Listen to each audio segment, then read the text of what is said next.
Seattle Seahawks, what an enigma.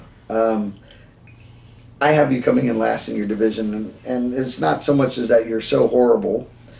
It's not that you're going to be good, but you have a phenomenal wide receiving core. You just don't have a phenomenal quarterback getting the ball to them.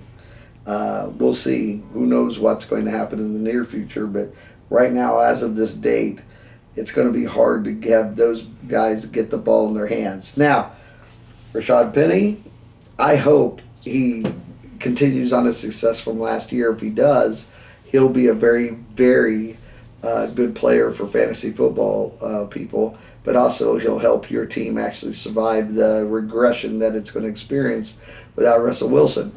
Here's what a lot of people think. I am going to say Pete Carroll is a good head coach. He was a great head coach when he had Russell Wilson on his team. Now that he doesn't have Russell Wilson on his team, he will no longer be a great head coach. He'll go back down to a good or adequate head coach because great quarterbacks make coaches great. You no longer have a great quarterback. You have Drew Lock. You have, oh my God, I actually forgot his name, but doesn't matter. You have two backup quarterback quality guys starting. And your success ratio is going to be, or you're going to show that. You have two great wide receivers. You have a reclamation project in Rashad Penny, and you have Kenneth Walker, who I loved him coming out in the draft, but he's injured right now, and he's a rookie. And your offensive line's a little better than it has been in the past. But like I said, you guys haven't been drafting phenomenally well for quite some time. John Schneider, your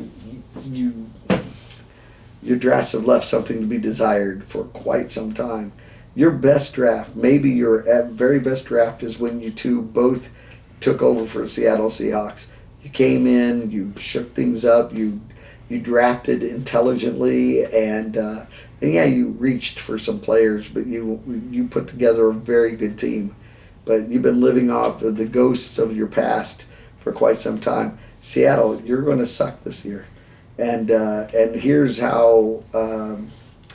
Here's another thing that in the past, when you before Russell Wilson came along, Seattle was not a good team on the road, and I'm going to keep an eye on that to see if that continues once Russell Wilson's gone.